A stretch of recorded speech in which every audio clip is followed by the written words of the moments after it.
علماء کی کیا اوقات ہے؟ یہ تو حضور سید الانبیاء کا کرم ہے، آپ کے دامان عالی سے وابستگی کا یہ ثمرہ ہے کہ آج ہم مولوی بیٹھے ہوئے کہاں جی ممبر رسول،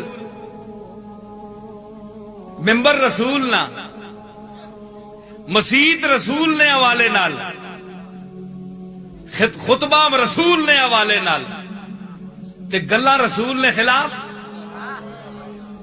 جڑی تنخواہ تو کھا رہے ہیں ممبر نہیں، محراب نہیں، مسجد نہیں، رسول اللہ نے صدقے تے شرم کرو، جس کا کھائیے اس کا گائیے، تو کچھ حیا ہونی چاہیے۔ تو اس نظام کو نافذ کرنے کے لیے امت کا متحد ہونا ضروری ہے۔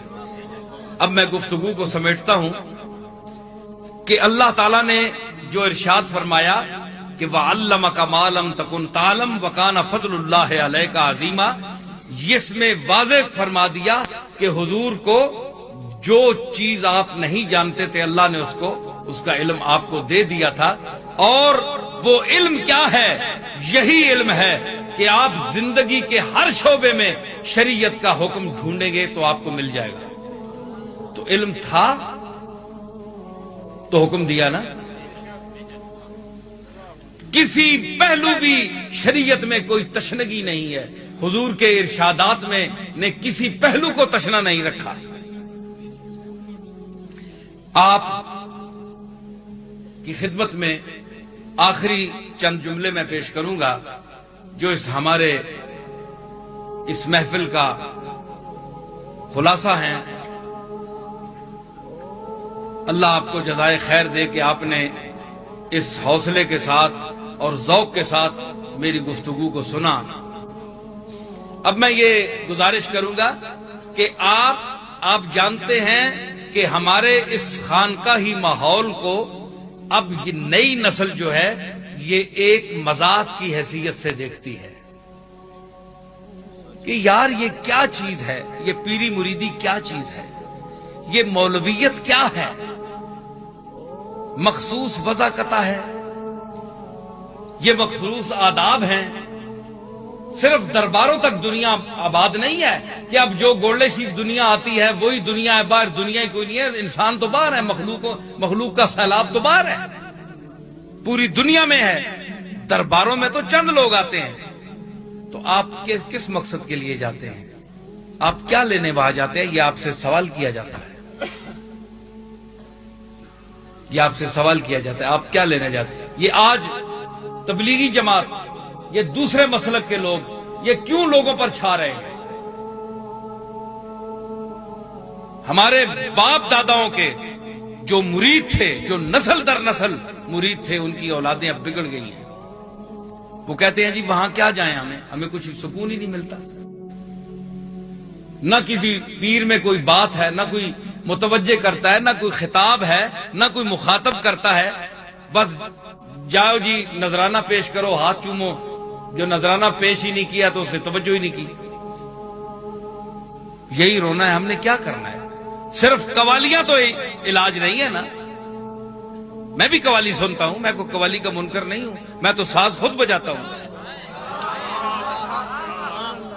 میں تو ایسا چشتی آپ لائیں کہ جو ساز خود بجاتا ہو، ایسا پیر لائیں، میں نام کا چشتی نہیں کام کا چشتی ہوں اللہ کے فضل سے۔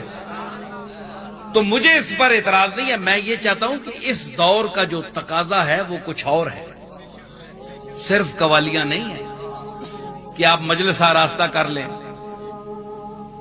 اور ایسے چند آدمیوں کو کھڑا کر دیں جن کی گفتگو میں کوئی تاثیر ہی نہیں۔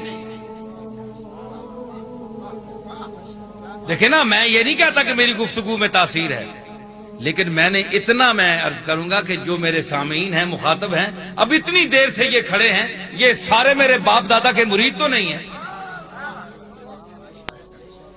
تو کوئی اچھی رمق، اچھی گفتگو اس میں تھی، ہے، جو سب لوگ سن رہے ہیں۔ تو آج یہ جتنے دوسرے مسلک کے لوگ ہیں جنہیں آپ اور ہم سب وہ اعتراض بھی کرتے ہیں، اہل سنت والجماعت اپنا مخالف، تو آپ بتائیں کہ آپ کے یہ صالح ادارے جن کو آپ کے ہمارے بزرگوں نے اچھی نیتوں سے قائم کیا تھا، کیا آج اس میں وہ عمل ہو رہا ہے؟ کیا تبلیغ ہو رہی ہے؟ کیا کوئی پیر، کوئی صاحبزادہ خود بیٹھ کر لوگوں کو تلقین کرتا ہے؟ اے کدھر ونجو نا گوڑ لے اڈے تو لے ہو تے اگے تک وہ اڈا آسانہ بھی لگا ہے جی ہاں جی، اتھے بڑیاں بڑیاں ورائٹیاں تے بازار او وہی مال لگنا ہے جڑا گاہ کا پسند آوے۔ اے وکھری گل ہے کہ اسی ذرا دیر نہ لائے ہاں، اساں نے گاہک 100 سال پہلے گزر گئے۔ جو میں بیان کر رہے ہیں لوگ سننے والے ان کوئی نہیں رہے۔ امید سے کم چشم خریدار میں آئے۔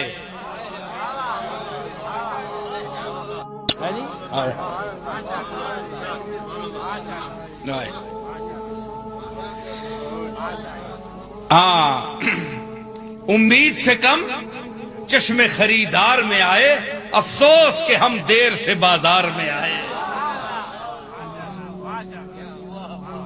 یہ افسوس ضرور ہے کہ آج علامہ اقبال ہو گیا